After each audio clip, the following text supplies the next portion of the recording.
انسانی سینے میں سور کے دل کی پیوندکاری کے حوالے سے ایک رائے آپ نے بیان کی، اس حوالے سے کچھ خیالات سوالات جو ذہنوں میں پیدا ہوتے ہیں آپ کی خدمت میں رکھ رہے تھے۔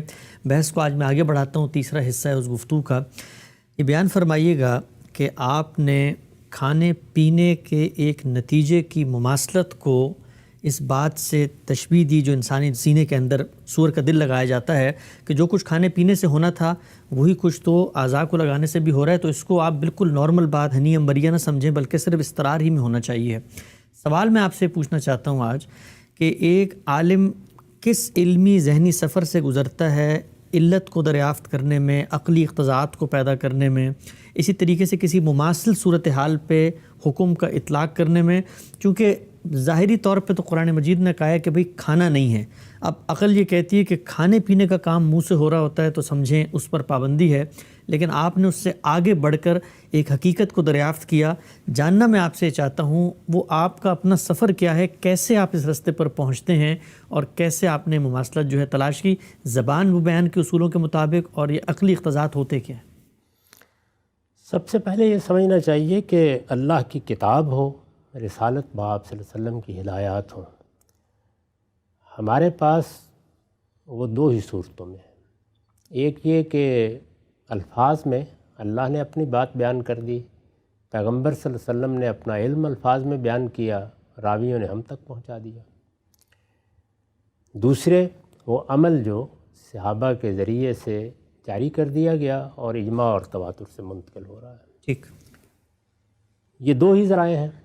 عمل کے معاملے میں تو یہ بحث پیدا نہیں ہوتی، لیکن جو چیز الفاظ میں بیان ہوتی ہے اس میں پہلی چیز یہی ہے کہ اس کو سمجھنا ہے۔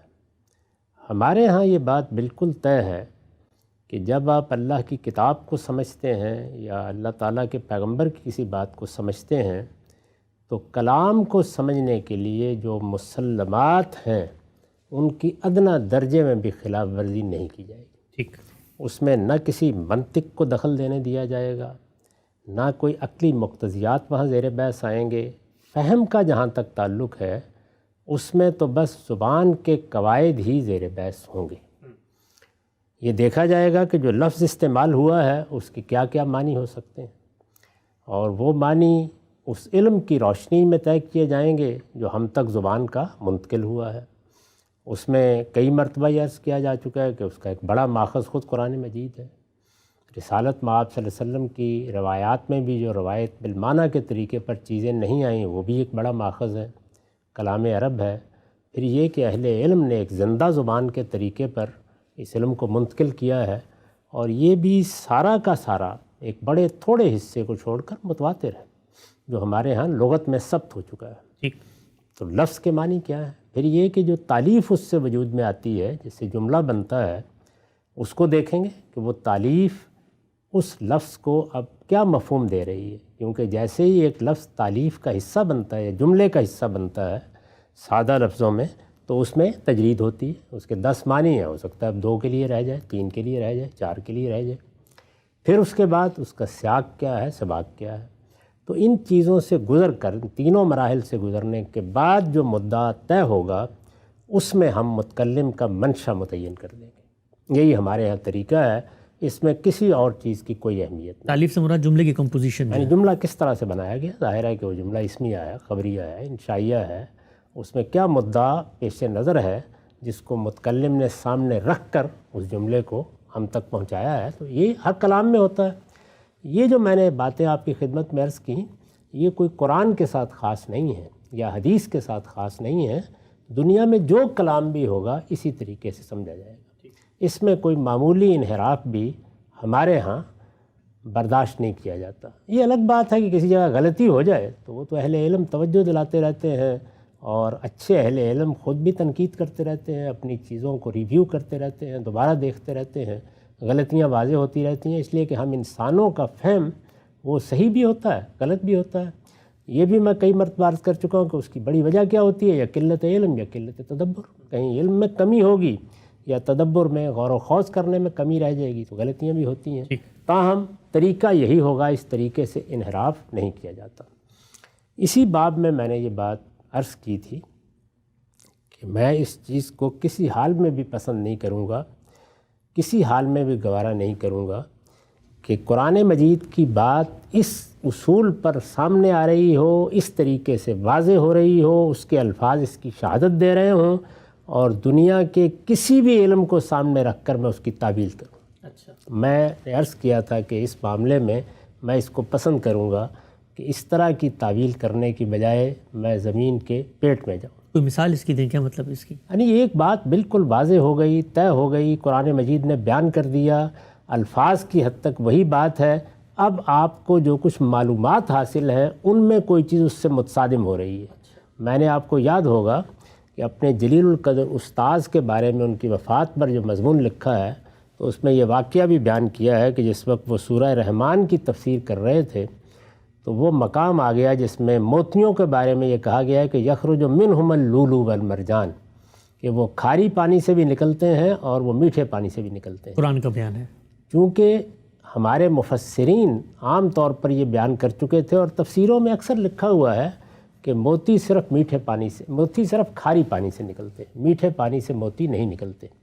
یعنی ان لوگوں کے سامنے ان کی معلومات کی حد تک فریش واٹر پلس کا کوئی تصور نہیں تھا، یہ بات نہیں تھی۔ تو انہوں نے بھی اس کو پڑھا اور پڑھنے کے بعد مجھ سے یہ کہا کہ قرآن مجید کی تعویل تو نہیں ہو سکتی، قرآن بالکل صراحت سے کہہ رہا ہے، اس نے جو مثنیٰ کی ضمیر استعمال کی ہے اس کی تعویل کرنا یہ کسی طرح ممکن نہیں ہے۔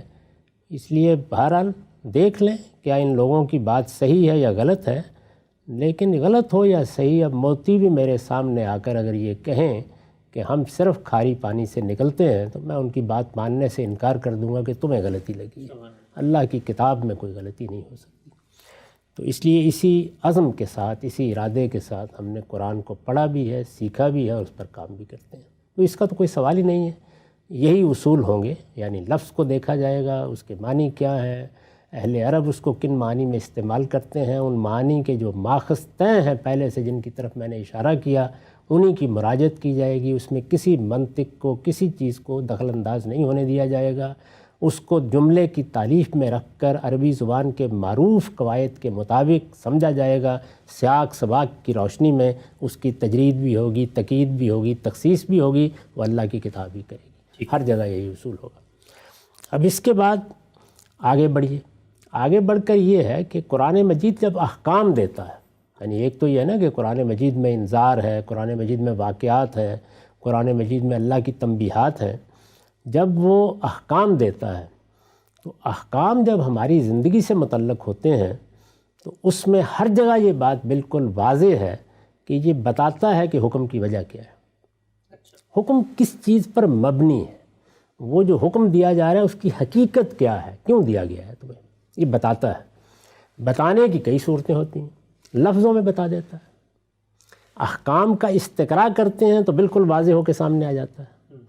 استقراء سمجھتے ہیں نا، انڈکشن، یعنی اس میں کیا ہوتا ہے، اس میں یہ ہوتا ہے کہ بات لفظوں میں تو بیان نہیں ہوتی، ہمارے تمام علوم کی اس وقت بنیاد ہی اس انڈکشن پر ہے، بلکہ تمام واقعات، حوادث، مظاہر کو جمع کر کے وہ نتیجہ سامنے آ جاتا ہے۔ مثلاً تو یہ طریقہ آپ اختیار کرتے ہیں۔ اس وقت جتنے نتائج نکال رہے ہیں ایسے ہی ہے، یعنی اس وقت آپ کرونا کے بارے میں جو روز معلومات دیتے ہیں وہ کس اصول پر ہے، استقراء پر ہے، مریض ہے کیا کر رہے ہیں، کیا نقصان پہنچ رہا ہے، کیا فائدہ ہو رہا ہے، کیا کیا علامتیں ظاہر ہو رہی ہیں، اور کوئی ذریعہ ہی نہیں ہے، یہی ذرائع ہوتے ہیں، بہت بڑے علم کا ذریعہ ہے، اور جدید سائنس تو اسی پر کھڑی ہے۔ تو یہی طریقہ جو ہے یہ وہاں بھی اختیار کیا جاتا ہے کہ استقراء سے آپ سمجھتے ہیں، استقراء میں جہاں جہاں سے سمجھتے ہیں وہاں پر اسی طرح زبان کے اصولوں ہی پر بات سمجھی جاتی ہے، لیکن جو بات سمجھی گئی اس سے ہمارے پاس بہت سا علم جمع ہو جاتا ہے، اس کا نتیجہ نکال کے سامنے رکھ دیتے ہیں۔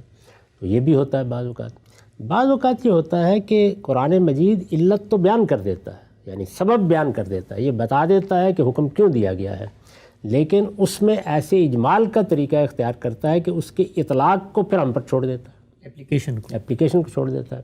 اب دیکھیے اس کی کچھ مثالیں میں آپ کے سامنے رکھتا ہوں، اس سے شاید یہ بات پوری طرح واضح ہو سکے کیا ہے۔ قرآن مجید نے روزے کے احکام دیے ہمیں، اس میں یہ بتایا ہے کہ تم روزہ رکھو، روزے تم پر فرض کر دیے گئے ہیں، رمضان کے روزے ہیں، یہ بتا دیا گیا ہے کہ اس کا مقصد کیا ہے۔ یہاں میں عرض کر دوں کہ جب یہ لفظ علت بولا جاتا ہے، سبب بولا جاتا ہے، یا حقیقت سے میں اس کو تعبیر کرتا ہوں، تو یہ مقصد نہیں ہوتا، مقصد بالکل اور چیز ہے۔ اسی مثال میں دیکھیے، روزے فرض کیے گئے ہیں، ان کی حقیقت کیا ہے؟ یعنی روزے کو اگر آپ تحلیل کر کے سمجھیں تو کیا حقیقت ہے اس کی؟ اطاعت۔ لیکن مقصد اس کا کیا ہے؟ تاکہ لوگوں میں تقویٰ پیدا ہو جائے۔ ٹھیک۔ اسی طرح نماز کی حقیقت کیا ہے؟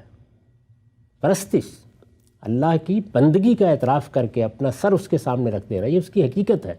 اس کا مقصد کیا ہے؟ اقم الصلاۃ لذکری، میری یاد دہانی کو قائم رکھنے کے لیے نماز کا اہتمام کرو۔ تو مقصد بالکل اور چیز ہے، یہ اس چیز کی حقیقت ہوتی ہے جو کبھی لفظوں میں بیان ہو جاتی ہے، کبھی اجمال میں ہوتی ہے اور اس کے اطلاقات سمجھنے پڑتے ہیں، اور کبھی وہ لفظوں میں بیان نہیں ہوتی، استقراء کے ذریعے سے ہم اس کو اخذ کرتے ہیں۔ تو یہاں مقصد بیان کر دیا الفاظ میں، لعلکم تتقون، روزے کی آیتوں میں، سورہ بقرہ میں دیکھیے۔ آگے ایک رخصت دی ہے۔ رخصت کیا ہے؟ رخصت یہ ہے کہ فمن کان مریضاً او علی سفر، اگر کوئی آدمی مریض ہے یا مسافر ہے تو وہ روزے چھوڑ سکتا ہے۔ تو مریض ہے یا مسافر ہے، یہ الفاظ ہیں، اس میں دو اصناف بیان ہو گئی ہیں، مریض ہونا، مسافر ہونا۔ اس کی حقیقت کیا ہے؟ یعنی جب آدمی مریض یا مسافر ہوتا ہے تو کیوں روزہ چھوڑ دے؟ وہ کیا چیز ہے جو لاحق ہو جاتی ہے؟ وہ ہے اس کے تحمل سے زیادہ مشقت۔ یعنی میں تندرست ہوں، میں گھر میں بیٹھا ہوا ہوں، تو میں ایک کام کو کرنے کی صلاحیت بھی رکھتا ہوں، قوت بھی رکھتا ہوں، لیکن مجھے بخار ہو گیا، مجھے کوئی تکلیف ہو گئی، تو اب میری وہ قوت کم ہو جاتی ہے۔ جب کم ہوتی ہے تو وہی کام جو میں عام حالات میں کر سکتا تھا، اب مجھے اس میں مشقت اٹھانی پڑتی ہے۔ یہ مشقت کون سی ہے؟ یہ وہ نہیں ہے کہ جو کسی کام کے لیے اٹھاتے ہی ہیں ہم، یہ تحمل سے زیادہ مشقت ہے۔ تو اللہ تعالیٰ نے رعایت فرماتے ہوئے مریض اور مسافر کو اجازت دے دی کہ وہ روزہ چھوڑ دے۔ آپ اگر لفظ پر ہیں تو آپ کہیں گے کہ مریض اور مسافر کو اجازت دی گئی ہے، اس کے سوا کسی اور کی بات بھی نہیں کرنی چاہیے۔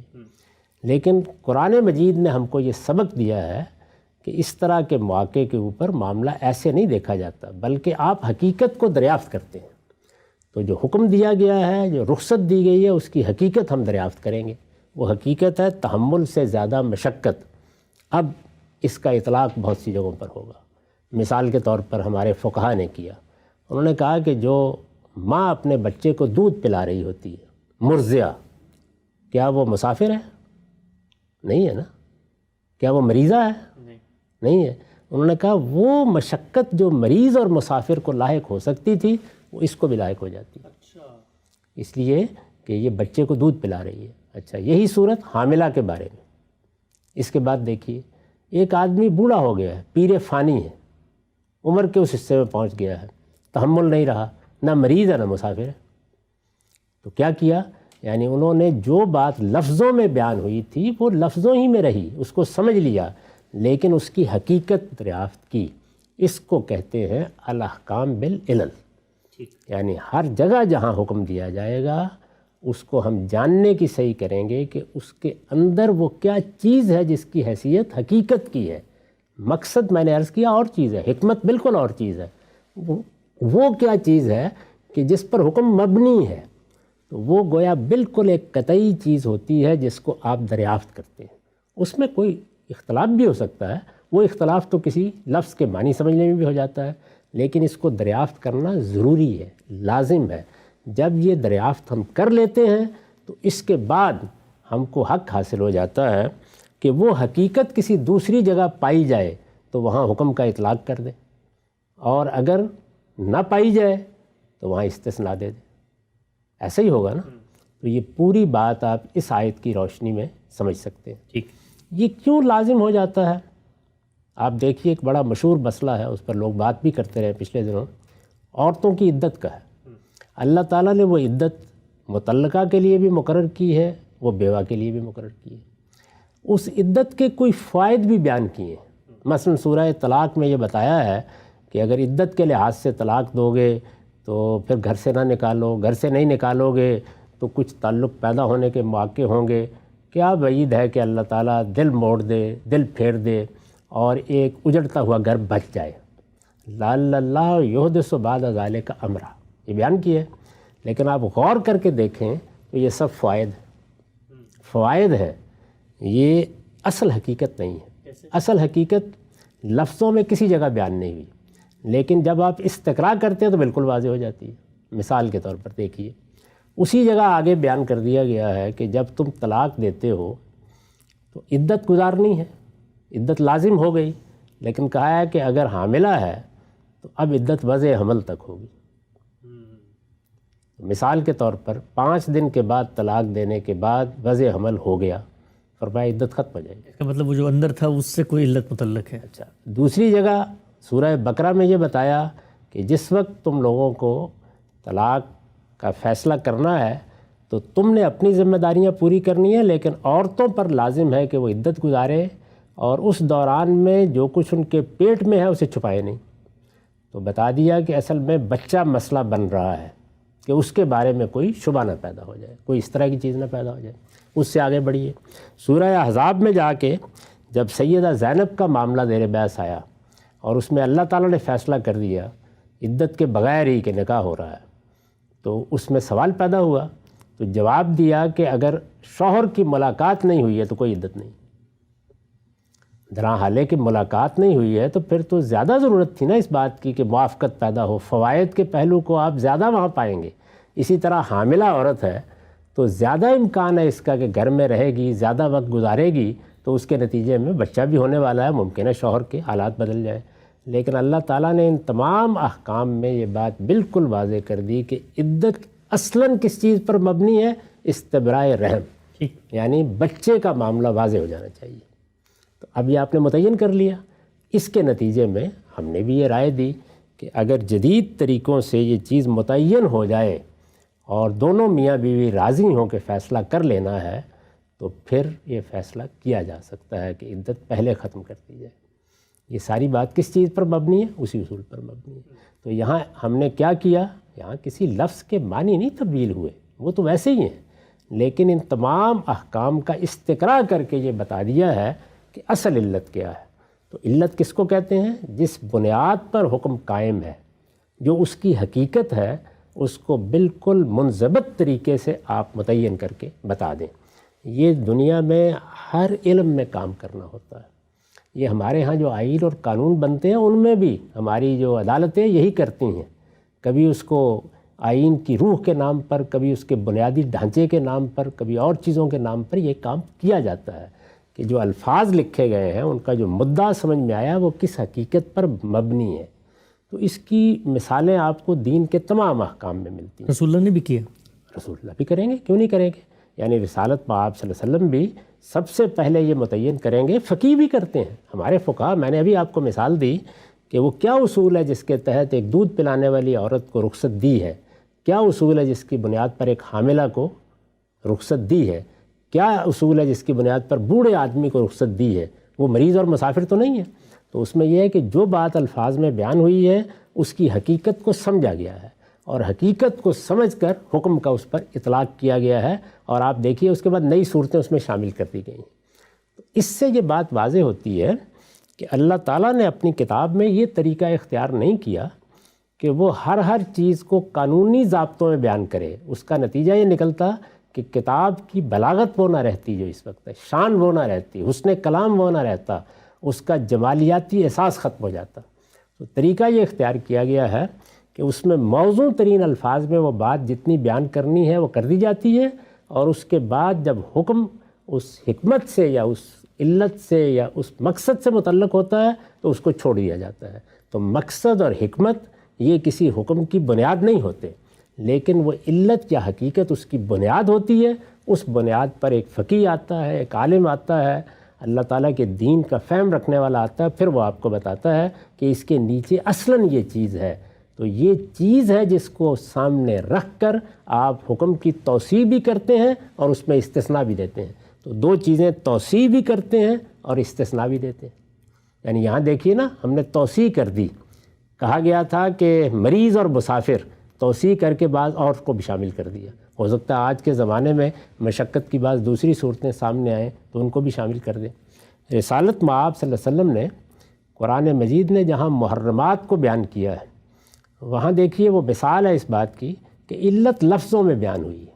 یعنی یہ تو مثالیں تھیں کہ جہاں پر علت کو اس طرح لفظوں میں بیان نہیں کیا بلکہ یا ہمیں وہ سمجھنا پڑی یا استقراء سے متعین کرنی پڑی، وہاں لفظوں میں بیان کیے۔ آپ سورہ نساء میں محرمات کی فہرست دیکھیے، محرمات سے مراد وہ عورتیں جن سے نکاح جائز نہیں ہے۔ تو شروع کہاں سے کیا ہے؟ وَلَا تَنْكِحُوا مَا نَكَحَ آبَاؤُكُمْ، یعنی تمہارے باپوں نے جن عورتوں سے نکاح کیا ہے۔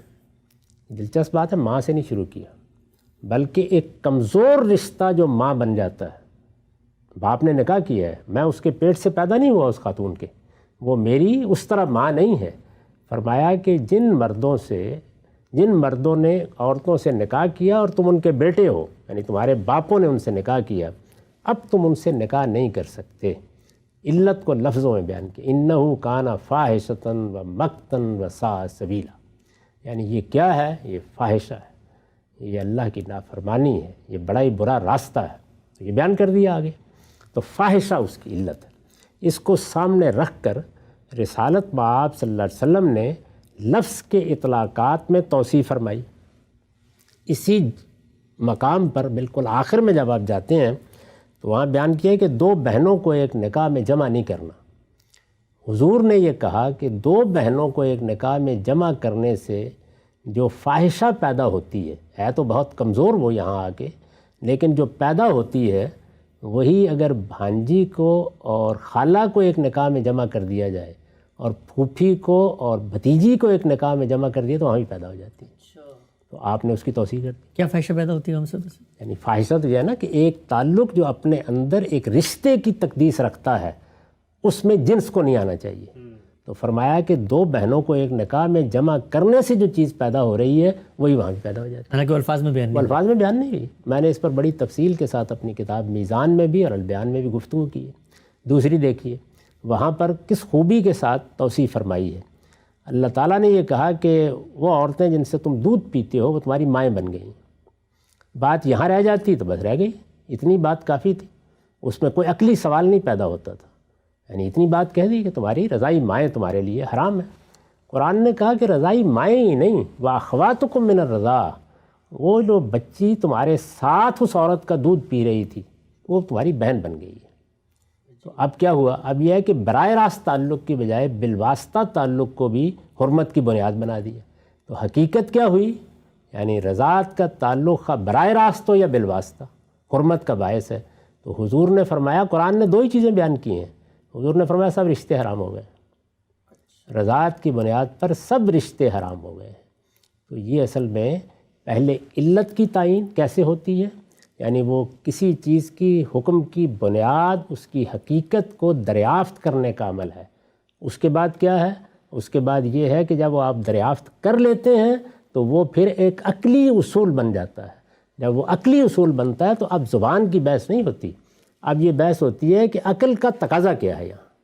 تو یہاں دیکھیے حضور نے عقل کا تقاضا ہے جس کی بنیاد کے اوپر یہ فیصلہ فرمایا کہ سارے رضائی رشتے حرام ہیں۔ عقل کا تقاضا ہے جس کی بنیاد پر یہ فیصلہ فرمایا کہ پھوپھی اور بھتیجی اور بھانجی اور خالہ کو ایک نکاح میں جمع کرنا بھی ممنوع ہے۔